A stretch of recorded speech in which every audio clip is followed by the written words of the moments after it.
साल 2026 भारतीय राजनीति के लिए एक निर्णायक वर्ष साबित होने जा रहा है।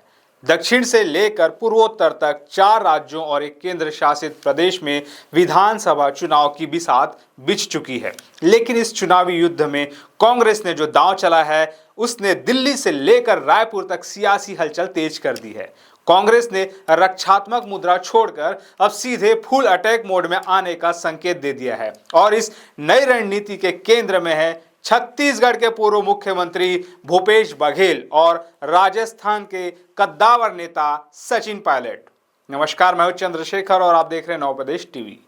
आज के इस वीडियो में हम विश्लेषण करेंगे कि आखिर क्यों कांग्रेस ने भूपेश बघेल को असम जैसे कठिन मोर्चे पर तैनात किया है और सबसे बड़ा सवाल, भूपेश बघेल के बढ़ते इस राष्ट्रीय कद का छत्तीसगढ़ की राजनीति पर क्या असर पड़ने वाला है। क्या यह संकेत है कि आने वाले समय में छत्तीसगढ़ में भी चेहरा वही रहेंगे?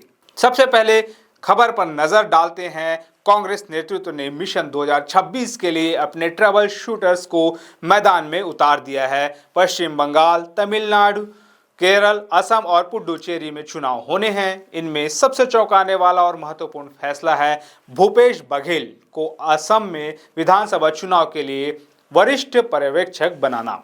वहीं सचिन पायलट को केरल की जिम्मेदारी सौंपी गई है।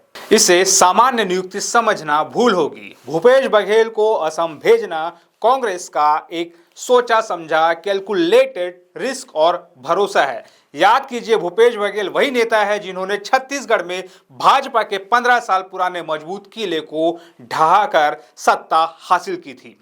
कांग्रेस हाईकमान को लगता है कि असम में जहां भाजपा की जड़ें गहरी हो चुकी है, वहां बघेल का छत्तीसगढ़ मॉडल और उनकी आक्रामक कार्यशैली ही सेंध लगा सकती है। सियासी गलियारों में से बीजेपी के खिलाफ कांग्रेस का सबसे बड़ा स्ट्राइक कार्ड माना जा रहा है।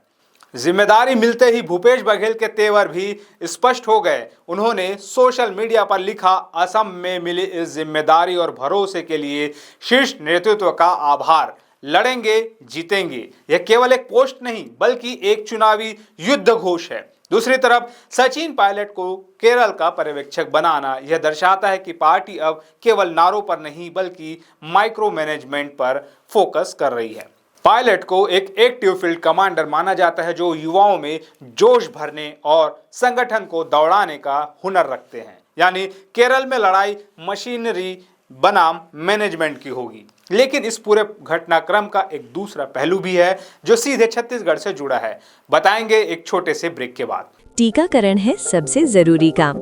जरूरत पड़ने पर काम से छुट्टी ले और पिता होने का फर्ज निभाएं। आपके बच्चे का स्वास्थ्य ही आपकी सबसे बड़ी कमाई है। राष्ट्रीय स्वास्थ्य मिशन, झारखंड सरकार।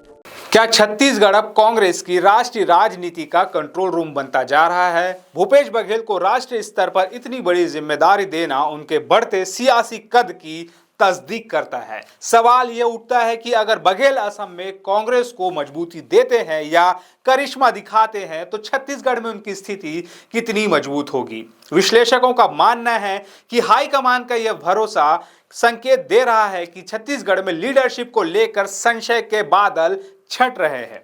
भूपेश बघेल का यह एलिवेशन बताता है कि पार्टी उन्हें केवल एक राज्य के नेता तक सीमित नहीं रखना चाहती, बल्कि वे पार्टी के लिए एक राष्ट्रीय एसेट है। क्या आपकी महंगी एलईडी टीवी के डिस्प्ले में लाइनिंग आ रही है या आधा डिस्प्ले दिख रहा है? घबराएं नहीं, रायपुर में पहली बार खुशी टेक्नोलॉजी लाए हैं एडवांस्ड लेजर टेक्नोलॉजी और लैब फैसिलिटी।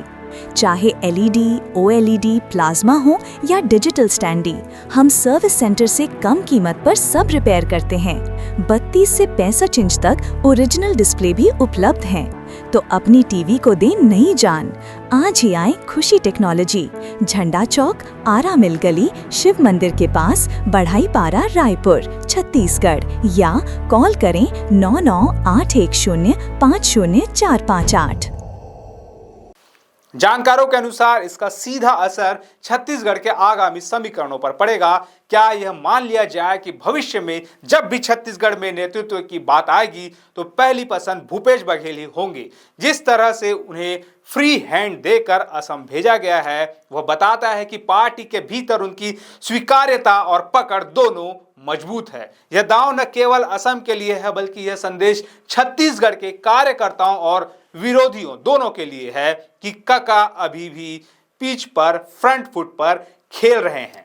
कुल मिलाकर 2026 का चुनाव सिर्फ राज्यों में सरकार बनाने की लड़ाई नहीं है बल्कि यह कांग्रेस के भीतर नए छत्रपों के उदय की कहानी भी लिखेगा।